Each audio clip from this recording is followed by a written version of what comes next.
আসসালামু আলাইকুম বন্ধুরা, কেমন আছো সবাই?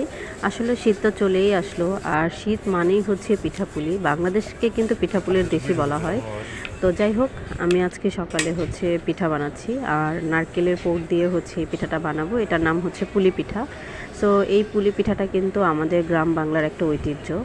আর অনেকে মনে করে যে হচ্ছে বাসায় যদি চালের গুঁড়া না থাকে তাহলে কিভাবে বানানো যায়। আসলে আমার বাসায়ও চালের গুঁড়া নেই, তবে আমি হচ্ছে আটা দিয়ে বানিয়েছি, ছোট ছোট ডো করে নিয়ে হচ্ছে। তারপর এই যে কত সুন্দর করে দেখো পিঠা বানিয়ে নিয়েছি। আসলে না, আমি ডিজাইন করতে পারি না। সো আমি হচ্ছে কাঁটা চামচ দিয়ে এই ডিজাইনটা করেছি। ডুবো তেলে ভেজে এপুট উপুট করে নিচ্ছি। দেখো কত সুন্দর তেলে ভাজার পরে হচ্ছে জিনিসটা, তেলটা ভিতরে যাচ্ছে, তাই হচ্ছে পিঠাটা খুব ফুলে যাচ্ছে। আর আমার এই ভিডিও যদি তোমাদের ভালো লেগে থাকে, অবশ্যই আমার এই ভিডিওটাকে তোমরা সাবস্ক্রাইব করে নিবে। আর সাবস্ক্রাইব করলে আমার সব ভিডিও তোমরা সবাই অনেক ভালো